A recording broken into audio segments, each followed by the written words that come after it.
أشهد أن لا إله إلا الله وأشهد أن محمدا رسول الله أشهد أن لا إله إلا الله وأشهد أن محمدا رسول الله أشهد أن لا إله إلا الله وأشهد أن محمدا رسول الله السلام عليكم ورحمة الله وبركاته بسم الله الرحمن الرحيم الحمد لله رب العالمين وبه نستعين على أمور الدنيا والدين وصلى الله على سيدنا محمد خاتم النبيين وعلى آله وصحبه أجمعين ولا حول ولا قوة إلا بالله العلي العظيم رب اشرح لي صدري ويسر لي أمري واحلل عقدة من لساني يفقه قولي سبحانك لا علم لنا إلا ما علمتنا إنك أنت العليم الحكيم أما بعد. Alhamdulillah para jemaah sekalian yang dirahmati Allah Subhanahu wa taala, lagi dikasihi, marilah sama-sama kita memanjat syukur kehadrat Allah Subhanahu wa taala kerana begitu sempurna segala kurniaannya kepada kita, begitu berharga, begitu bernilai segala nikmat Allah yang dicurah kepada kita di dalam setiap hembusan nafas, di dalam setiap detik. Tiada sesuatu itu hadir berlaku kepada kita, baik sesuatu yang kita senang, yang kita gembira berupa kebaikan, keuntungan, atau sebaliknya berupa yang kita tak faham, kita rasa sedih, kita rasa kurang, kita rasa hilang, maka tiada lain melainkan ianya datang daripada Allah Subhanahu wa taala, dan hendaklah kita meyakininya. Baik, kita masuk mudzakarah kita 148 ya, fasal ketiga, adab-adab seorang murid. Jadi kita ambil awal sikitlah, kita ambil balik daripada awal ya, fasal ketiga. Jadi kita belakang satu muka surat 147. Jadi fasal ketiga, adab-adab seorang murid. Jadi adab-adab ni penting agar kita mendapat kebaikan daripada ilmu ya, daripada apa yang kita dapat. Jadi adab itu yang menyebabkan kita dipanggil berbekas. Apa maksud dia? Ilmu semata-mata terkadang-kadang dia tidak memberi kesan kepada diri kita, dia tidak berbekas pada diri kita. Maka adablah ya, yang mendatangkan manfaat bagi ilmu itu sebenarnya ya. Jadi agama ni adab. Ilmu semata tanpa adab, iblis ya. Ilmu semata tanpa adab, iblis. Ilmu saja, iblis. Dengan adab, maka jadilah dia mutawadhi', orang yang rendah diri.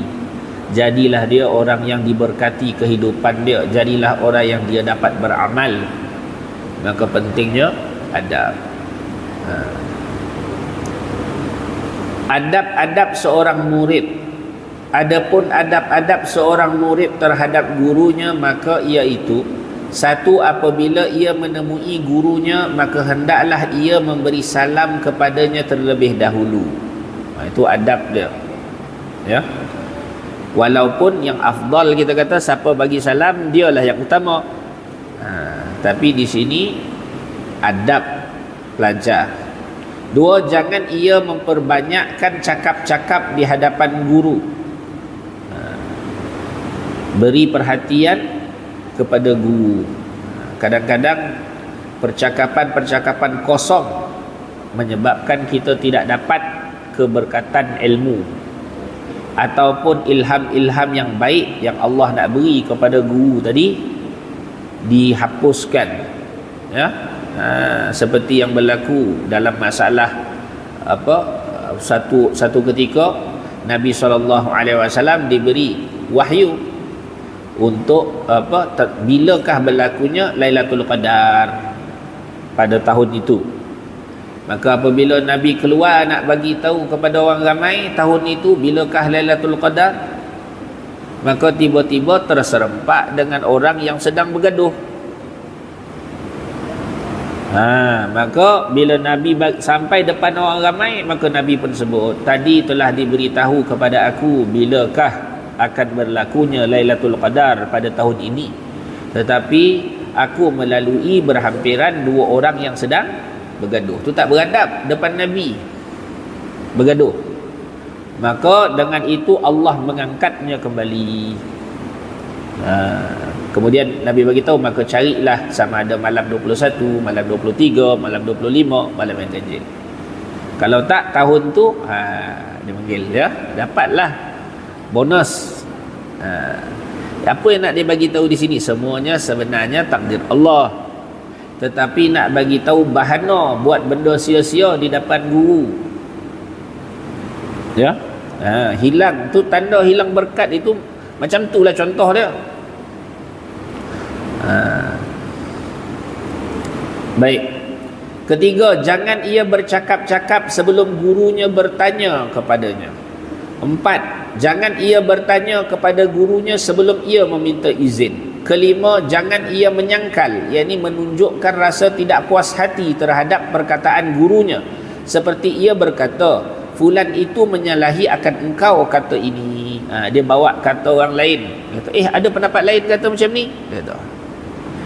Jadi kalau muta'allim yang bijak, talib yang bijak, dia akan dengar dan dia akan kumpul semua maklumat tu. Kena belajar kumpulkan dulu sebelum membandingkan, bukan terus-terus nak banding. Ya, belajar untuk kumpulkan. Baik. 6, jangan ia mengisyarahkan kepada gurunya dengan menyalahi pendapatnya, maka ia menyangka bahawa ia lebih mengetahui daripada gurunya. Dia buat satu kata-kata, dia keluar satu kata-kata ataupun satu apa kita kata kelakuan yang menunjukkan seolah-olah dia lebih tahu. Ya. Jadi itu pun tidak beradab. 7, jangan ia berbisik dengan orang yang duduk di tepinya ketika gurunya memberi pelajaran. 8, jangan ia berpaling ke kiri dan ke kanan di hadapan gurunya, tetapi hendaklah ia menundukkan kepalanya dengan penuh tenang lagi beradab, seolah-olah ia sedang sembahyang. Mana hati yang hadir, khusyuk.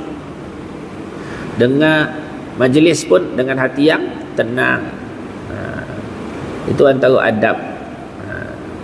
Jangan ia membanyakkan soalan kepada gurunya ketika ia letih. Nak sangat cepat sangat nak jawapan. Ya, terkadang-kadang jawapan itu bukan boleh diperoleh dengan sekelip mata. Ada ya, kalau kita mengaji pun kadang-kadang satu jawapan tu nak dapat lama. Kita mencari. Di situlah mujahadah, di situlah tarbiyah. Ya. 10, apabila gurunya berdiri, hendaklah ia berdiri untuk menghormatinya. 11, jangan mengikuti gurunya dengan perkataan atau soalan ketika ia bangkit dari majlisnya. Mana cepat-cepat ekor. Ya, ekor tanya. 12, jangan bertanya kepada gurunya di tengah jalan sehingga ia sampai ke rumah atau ke tempat duduk. Biarlah mana sampai rehat ya, tempat yang boleh tenang. Maka kalau ditanya di tempat yang tenang, maka jawapannya pun baik, jawapannya pun tenang, dia akan dapat jawapan yang memuaskan. Ya. Dan boleh tanya sampai puas hati lah, gitu kan. 13, jangan jahat sangka terhadap gurunya apabila ia melihat gurunya mengerjakan sesuatu pekerjaan yang pada zahirnya menyalahi ilmunya, iaitu bukan menyalahi agama, maka gurunya itu adalah lebih mengetahui dengan rahsia segala perbuatannya.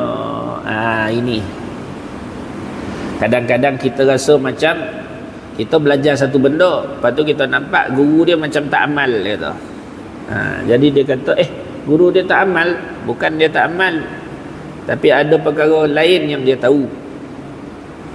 Ya, jadi jangan kita cepat nak bersangka buruk. Dan inilah nasihat khusus ya. Ketika saya bertanya, ketika mana guru memberi nasihat kepada saya pun antara dia perkara ni, jangan melihat kepada zahir masyayikh, jangan melihat kepada zahir guru-guru. Sebab kalau engkau melihat dengan niat yang tak baik, maka kau akan sesat. Itu tambahan lah ya. Mana kalau kau melihat dengan niat tak baik, maka engkau akan masalah. Memang Allah Ta'ala akan jumpakan, sebab dia dah tak beradab ya. Macam orang nak cari keburukan Nabi, wal'ayazubillah, duduk depan Nabi dia akan nampak, sebab niat dia tu. Bukan makna dia nak cari buruk tak jumpa, tak ada. Dia mesti akan jumpa, sebab memang niat dia tu. Setiap orang akan sampai kepada apa yang diniatkan. Sebab itu ketika mana menyalahi apa yang kita tahu, kita ingat mungkin perkara ni satu keadaan kan, tiba-tiba berlaku sebaliknya, maka jangan kita cepat untuk bersangka tak baik kepada guru kita. Maka hendaklah di dalam hal ini ia mengingat akan perkataan baginda Musa AS kepada Nabi Khidir AS, seperti yang disebut di dalam Al-Quran. Kan cepat Nabi Musa terus kata, qala akharaqtaha litughriqa ahlaha laqad ji'ta syai'an imra. Maksudnya, berkatalah Nabi Musa kepada Nabi Khidir, apakah engkau merosakkan kapal ini untuk engkau menenggelamkan semua penumpangnya? Sesungguhnya engkau telah melakukan sesuatu perkara yang mungkar. Nampak? Jadi kan kisah Nabi Khidir yang bawa Nabi Musa naik perahu kan, berlayar di lautan. Bila sampai dah turun, tiba-tiba Nabi Khidir pecahkan perahu tu, lubangkan dia sikit. Maka ditanya, kenapa kau pecahkan kenapa kau lubangkan perahu ini? Nanti orang boleh tenggelam. Maka Khidir kata, innaka lan tastati'a ma'iya sabra. Nampak, engkau tak mampu bersabar dengan aku. Ya, engkau tidak mampu bersabar dengan aku. Jadi di sini hikmah adab ya, ditunjukkan, dimodelkan oleh contoh yang terbaik. Untuk belajar maka jangan bertanya dulu. Jangan cepat sangat nak menyangkal. Padahal apa dia punya takwil di situ? Khidir mengetahui bahawa pemerintah di tempat itu suka merampas kapal-kapal. Padahal kapal ni milik orang miskin. Kalau dirampas, habislah kapalnya. Maka bila dilubangkan, maka pemerintah tu dia punya jasus, dia punya mata-mata ke, dia punya orang kaki tangan ke, bila ditengok, maka kapal tadi dah ada celah, dah ada aib, maka dia tak jadilah nak ambil kapal itu. Sedangkan lubang itu hanya boleh ditampal, dah selesai. Itu hikmah dipanggil ya. Maka hendaklah ia mengingat bahawa sebenarnya dia yang tersalah pada keingkarannya itu, kerana ia hanya memandang hukum yang zahir pada sisinya sahaja. Jadi fasal yang keempat, adab-adab dengan ibu bapa. Adab-adab seorang anak terhadap ibu bapa ialah, jadi kenapa kita bicara tentang adab? Kerana bagi seorang yang nak mencari redha Allah, dia kena sedar bahawa di keliling dia semuanya ada perintah Allah. Maka di mana perintah Allah tu? Di sinilah yang disebut-sebutkan ni. Adab dengan itu, adab dengan ini, tu semua perintah Allah tu. Yang dia kena berakhlak, yang dia kena beradab. Ya. Dan ini bukannya datang daripada perkara yang dipikir-pikir. Adab ni dia datang dari agama, dia datang daripada akhlak yang ditunjukkan oleh para nabi, para rasul, orang-orang yang para sahabat, para tabi'in, orang-orang yang soleh. Ya. Adab-adab seorang anak terhadap ibu bapa ialah: satu, hendaklah ia mendengar dan mengikut segala perkataan ibu bapa. Dua, hendaklah ia berdiri ketika ibu bapanya berdiri kerana menghormatinya. Subhanallah. Ketiga, hendaklah ia menjunjung segala perintah keduanya. Empat, jangan ia berjalan di hadapan keduanya. Jadi kita anak depan ibu bapa ni sebenarnya kita ni kosong. Walau macam mana ilmu yang tinggi ada pada kita, walau macam mana kedudukan tinggi ada pada kita, depan ibu bapa kita kosong. Apa erti? Artinya kalau ibu bapa tu tak lahirkan kita, tak adalah semua pangkat kita. Tak ada pangkat kita, tak ada ilmu kita, tak ada kedudukan kita, tak ada harta kita, tak ada apa semua kalau ibu bapa kita tak ditakdirkan Allah melahirkan kita. Lalu Allah Ta'ala mentakdirkan bahawa kita tu lahir dari mereka. Maka di situ segala apa yang ada pada kita pun sebenarnya dari mereka. Ingat, ya. Jangan ia mengangkat suara lebih tinggi dari keduanya. 6, hendaklah ia memperkenankan panggilan keduanya. Utamakan panggilan mereka berdua, ya. Kalau tak, kena. Macam kisah Juraij, kan, ada kisah yang Nabi SAW sebut bayi yang bercakap tu, kan, ada 3 bayi yang bercakap. Antara dia Sayyidina Isa alaihissalatu wassalam, lepas tu yang kedua sahibu Juraij, dan yang ketiga budak yang dia yang menyusu dengan ibunya dan dia melihat di hadapan dia ada orang yang berjalan tu. Dia ada 3 bayi yang bercakap, Nabi kata. Lalu sahibu Juraij itu ketika dia bersolat, ibu dia panggil, tak disahut. Solat ke ibu saya, solat ke ibu saya. Dah 3 hari dipanggil, kan? Mana dia duduk di atas tempat ibadah dia terasing daripada orang lain. Tinggi tempat ibadah dia.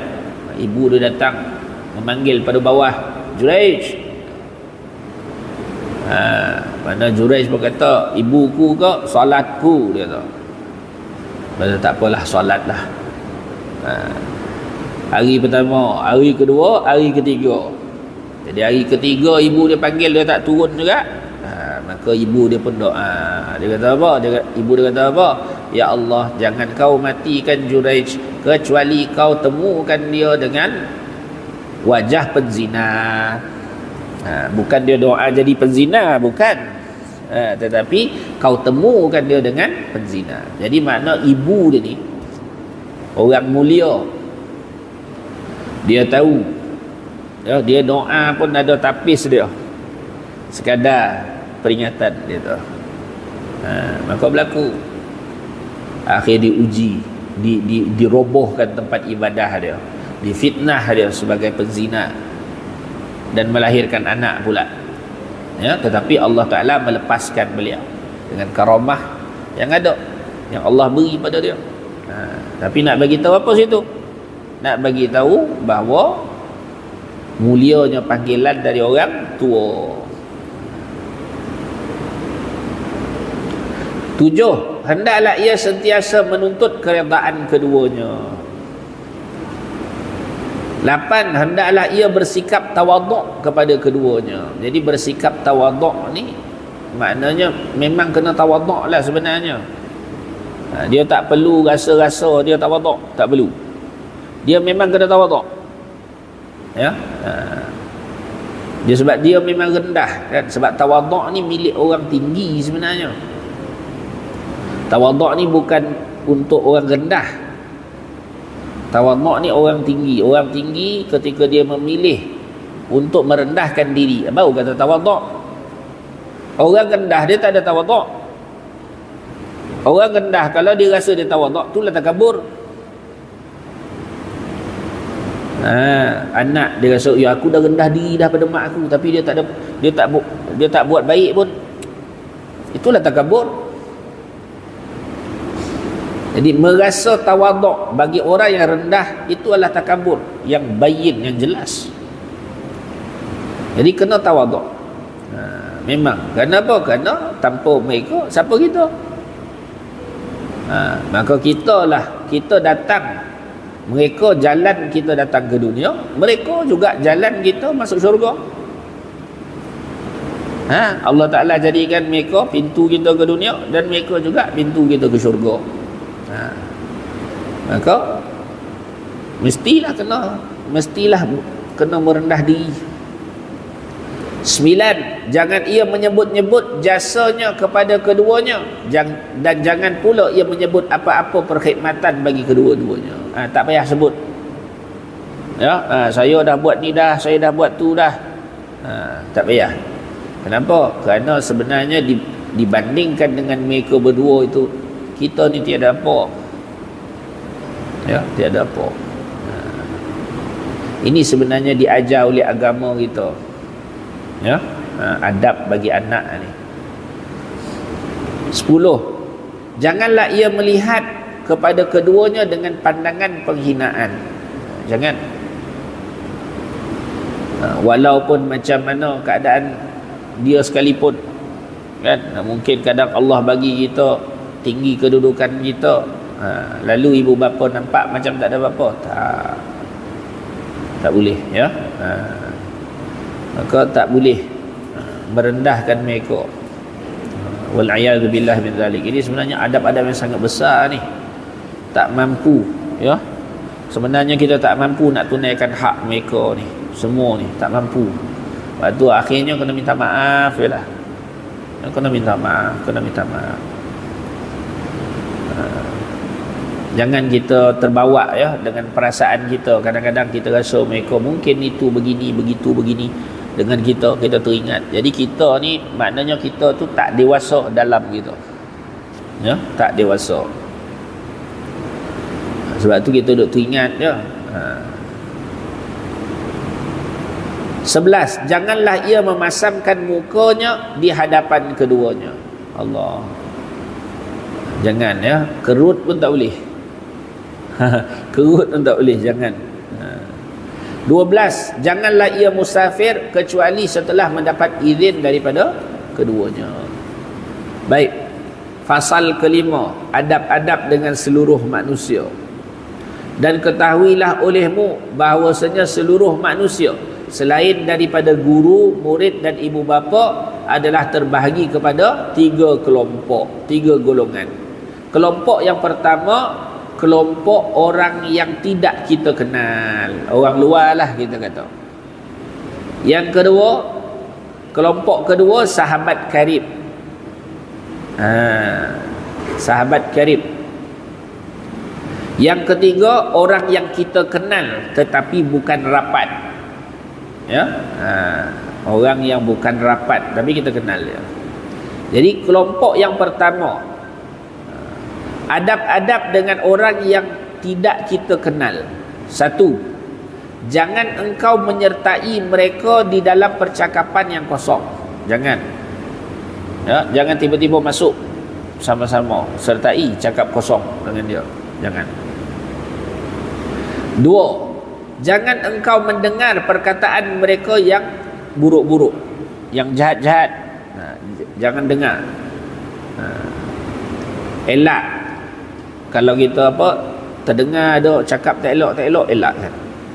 3, jangan engkau menghiraukan perkataan mereka pada menjahatkanmu. Jadi kita tak kenal dia. Dia tiba-tiba cakap kita tak itulah, kita tak inilah, kita tak betul lah, itulah tak kena, inilah tak kena. Buat tak peduli. Jangan layan. Jangan layan. Jadi perkataan itu sekali-kali tidak akan memudaratkan. Tidak akan memudaratkan kita. 4, hendaklah engkau menghindarkan diri daripada banyak berjumpa dengan mereka atau banyak berhajat kepada mereka. Saja-saja nak jumpa satu, dan juga kita ada hajat sana sini nak cari pada dia, elakkan. Ini untuk pemeliharaan diri kita sebenarnya.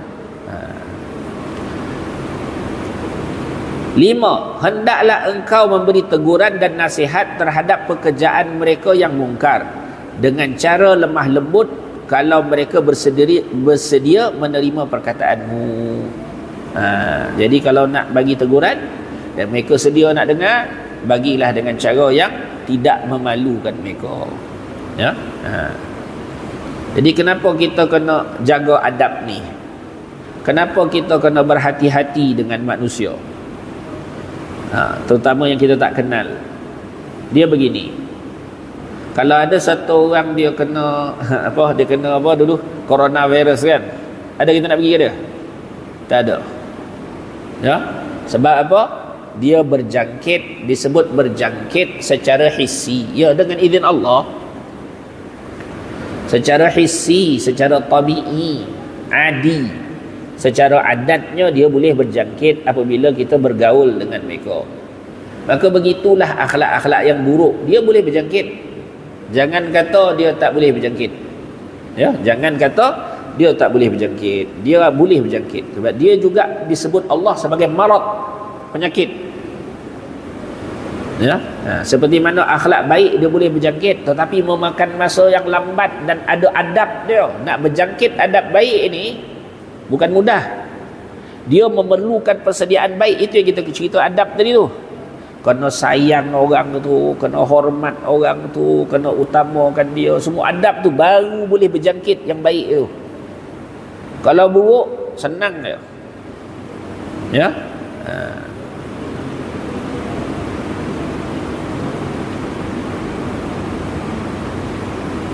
Kelompok kedua, adab-adab dengan sahabat, yakni kawan karib. Apabila engkau mahu bersahabat, maka terlebih dahulu hendaklah engkau perhatikan dua tugasan. Tugasan pertama, mana dua perkara lah, dua perkara. Tugasan pertama, cara memilih sahabat, kena tahu. Ya, kena tahu cara memilih sahabat. Yang kedua, tugasan yang kedua, cara menunaikan hak-hak persahabatan. Cara nak cari sahabat, cara nak bermuamalah dengan mereka, nak berinteraksi dengan mereka. Dua-dua kena tahu. Baik, perkara pertama, tugasan pertama, cara memilih sahabat. Di dalam memilih sahabat, hendaklah engkau perhatikan syarat-syarat bersahabat.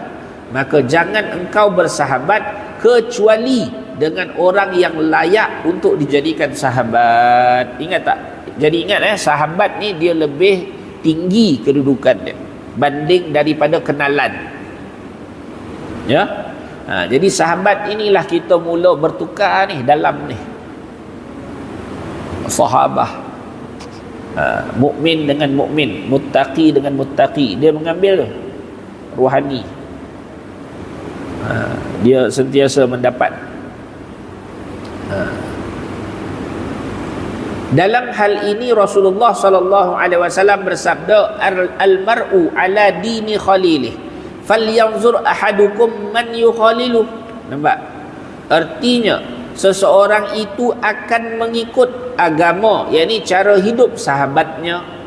Oleh itu hendaklah seseorang kamu melihat terlebih dahulu siapakah yang patut dijadikan sahabat. Nampak? Nabi kata agama kita ikut sahabat kita. Itu yang kita sebut dia akan berjangkit. Maka kena tengok siapa yang kita nak ambil dia sebagai sahabat. Sebab tu kan Rasulullah sallallahu alaihi wasallam dia mendapat sahabat yang memang orang-orang yang tinggi kedudukan. Ya, tinggi kedudukan di sisi Allah. Sebab tu kalau kita tengok di kalangan mereka, agama mereka luar biasa. Kita tak mampu tanding. Ya, tak mampu. Hadis riwayat Imam Abu Daud, Imam Tirmizi dan Imam Baihaqi. Maka apabila engkau mahu mencari sahabat yang engkau jadikan ia sebagai penolongmu di dalam menuntut ilmu dan dalam urusan agama, maka hendaklah engkau tuntut daripadanya, yakni engkau pastikan pada dirinya ada 5 syarat.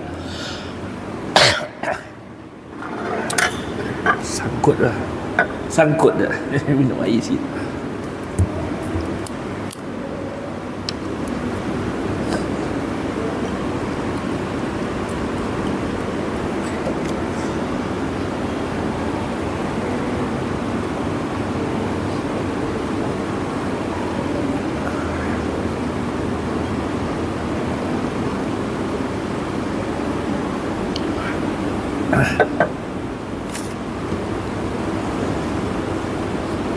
Pastikan pada dirinya ada 5 syarat. Pertama, orang yang berakal, maka tidak ada kebaikan bersahabat dengan orang yang bodoh,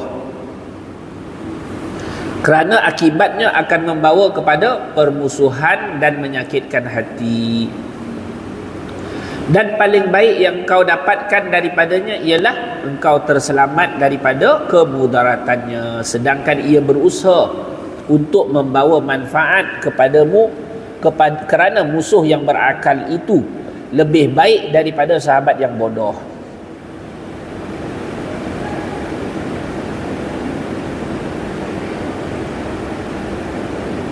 Nampak? Jadi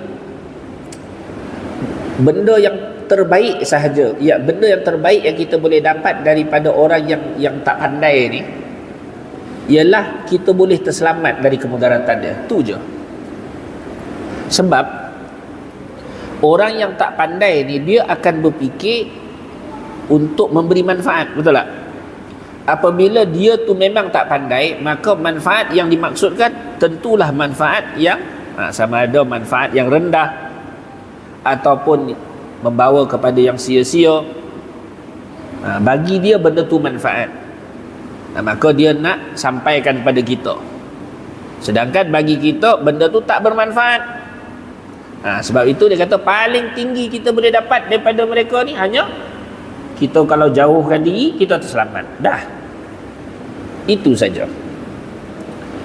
Jadi bagi tahu di sini, musuh yang berakal itu lebih baik daripada sahabat yang bodoh. Dalam hal ini Sayyidina Ali bin Abi Talib radhiyallahu anhu pernah berkata, wala tashab akhal jahli wa iyyaka wa iyyahu fakam min jahilin arda haliman hina waqahu. Nabi yuqasul mar'u bil mar'i idza mal mar'u ma shahu walil syai'i 'ala syai'i maqayisu wa ashbahu walil qalbi 'ala al qalbi dalilun hina yalqahu. Kena betul dah, sebiji kena. Artinya, dan jangan engkau bersahabat dengan orang yang bodoh, jauhilah dia, jauhilah dia. Berapa banyak orang yang jahil yang telah membinasakan orang alim ketika dia bersahabat dengannya. Nampak? Jadi pagi tadi pun dalam kelas pun, itulah benda yang kita sebut pada pelajar.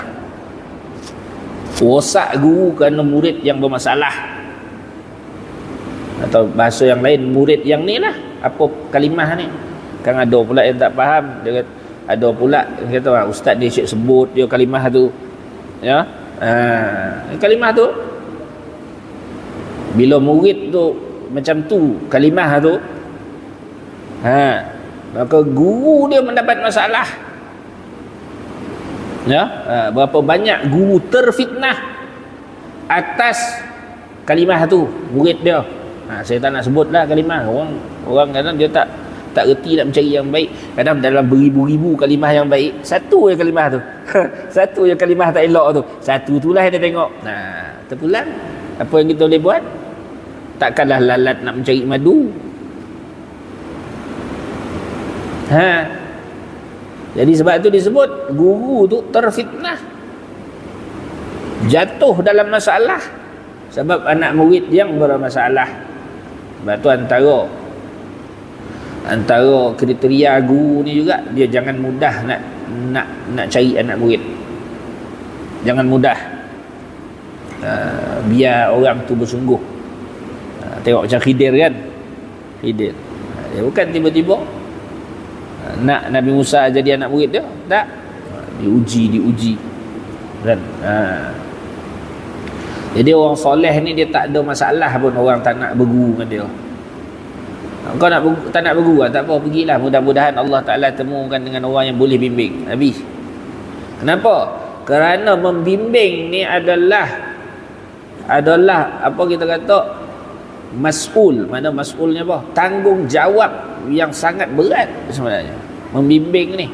Diri kita sendiri pun takut tak lepas depan Allah Ta'ala, lagi nak bimbing orang. Kita jalan seorang-seorang pun barangkali tak lepas, nak ikat tengkok kita dengan tengkok orang lain. Itu orang soleh tak nak. Ya. Lepas tu ketika orang kata, tuan guru ni tak ramai anak murid, orang tu lagi, pergilah kalau nak pergi. Kan? Tak ada masalah bagi dia. Ringan dia tu dengan Allah Ta'ala.